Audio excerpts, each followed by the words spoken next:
کچھ گزارشات کرنی ہے. آپ نے اپنی زندگی کا ایک مرحلہ مکمل کر لیا ہے، نصاب تعلیم کا ایک مقدار پوری کر لی ہے، درس نظامی تکمیل کر لی ہے. آگے اس کو مزید تکمیلات کے اندر داخلہ لے کے جو پڑھنا ہوگا وہ کرے گا، لیکن بہرحال وہ اپنے نظام سے ظاہر ہے. اب آگے آپ کو اپنی زندگی کے لیے کچھ فیصلے کرنے ہوں گے. ان میں دین ایک امانت ہے. اس کی پہلی ذمہ داری ہے کہ اس علم کے تقاضوں پر خود عمل کیا جائے، اور دوسری ذمہ داری ہے کہ اس امانت کو دوسروں تک پہنچایا جائے. اس لیے کہ نبی کریم صلی اللہ علیہ وسلم نے تعلیم کے ساتھ تعلیم کے ساتھ تعلیم کو بھی جوڑا ہے. خیرکم من تعلم القرآن وعلمہ، بہترین انسان کو جو قرآن کو سیکھے اور سکھائے.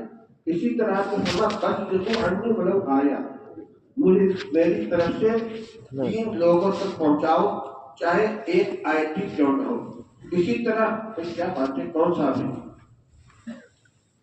یہاں ملاقات نہیں ہوگی، آپ کو شکر دیں بات میں تو 5 منٹ کیا نہیں. تو نبی کریم صلی اللہ علیہ وسلم نے ہدایت یہ دی ہے کہ اللہ فلیبلغ الشاہد الغائب. جو لوگ یہاں پھر کیا معاملہ ہی تھا،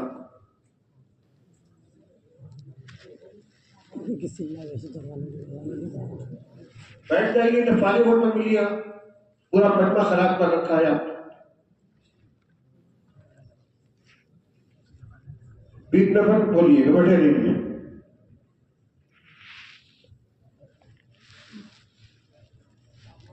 یہ علم کا سلسلہ اسی طرح چلا ہے اللہ فلیبلغ الشاہد الغائب، کہ جس تک اللہ کے نبی صلی اللہ علیہ وسلم کے لائے ہوئے دین و علم پہنچے اس کو دوسروں تک پہنچائیں. اس لیے ہر عالم کو معلم بننا چاہیے، چاہے باقاعدہ وہ درس و تدریس کے ذریعے سبق دے، امامت کا منصب اختیار کرے، خطابت کا منصب اختیار کرے، اور تصنیف و تالیف کا مشغلہ اختیار کرے، وعظ و تبلیغ کا مشغلہ اختیار کرے. لیکن جو علم حاصل کیا ہے اس علم کو دوسروں تک پہنچانا یہ اللہ فلیبلغ الشاہد الغائب کی ذمہ داری کے اندر آتا ہے. اس کا بہرحال ہم کو خیال رکھنا ہے. بہت سے حضرات اپنی لائن بدل دیتے ہیں، یعنی علم دین حاصل کرنے کے بعد ڈاکٹر صاحب بن گئے، انجینئر صاحب بن گئے. علم حاصل کرنا منع نہیں، اگر کوئی اور مشغلہ اختیار کرتا ہے تو اسے 2 گزارش ہے. ایک تو یہ کہ اپنے معمولات کو، اپنے اعمال کو، اخلاق کو، اور دوسرے اپنی وضاحت کو عالمانہ باقی رکھیں. دوسرا مشغلہ اختیار کر کے آپ مولانا کے مسٹر نہ بن جائیں. آپ کی داڑھی، آپ کا لباس عالمانہ برقرار رہنا چاہیے. دوسری چیز یہ کہ کچھ نہ کچھ مشغلہ علمی بھی رکھنا ضروری ہے. اگر آپ نے کوئی غیر علمی مشغلہ اختیار کر لیا ہے، تجارت کر رہے ہیں یا کوئی پیشہ اختیار کر لیا ہے، تو کچھ نہ کچھ وقت آپ کا علمی مشغلے کے اندر رہنا چاہیے، چاہے امامت و خطابت ہو، چاہے جز وقتی تدریس کا سلسلہ ہو. ایک بات.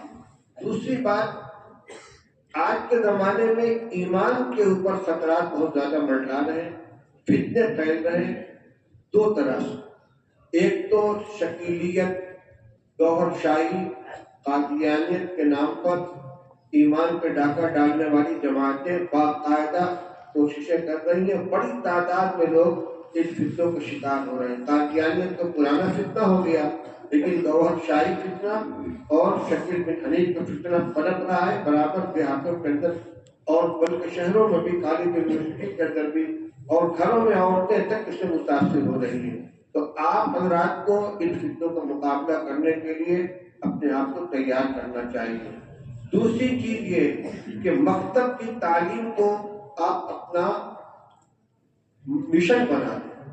یہ نہ سوچیں کہ ہم بخاری شریف پڑھ کر آئے تو ہم کو بخاری ہی پڑھانی ہے. یقیناً تو علم کی خدمت ضرور ہے، لیکن دین کی خدمت کے اعتبار سے آج کے زمانے میں سب سے اہم کام ہے مکاتب کا قیام اور مکاتب کے نظام کو مضبوط کرنا. ہر مسلمان بچے اور بچی کو دینی تعلیم کا آراستہ کرنا یہ ہماری ذمہ داری ہے.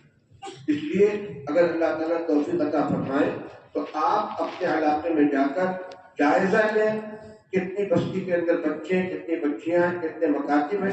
اگر ضرورت پوری ہو رہی ہے باقاعدہ تو آپ اس کی سرپرستی کریں، ان کا ساتھ دیں، ان کا معاون بنیں. اور اگر نہیں ہے تو آپ بڑی کتابیں تلاش کرنے کے بجائے پہلے اپنے علاقے کے مسجدوں میں، گھروں میں جہاں جہاں ہو سکے مکاتب قائم کریں اور اس خدمت کو لے کر آپ بیٹھیں. 2 باتیں ہو گئی.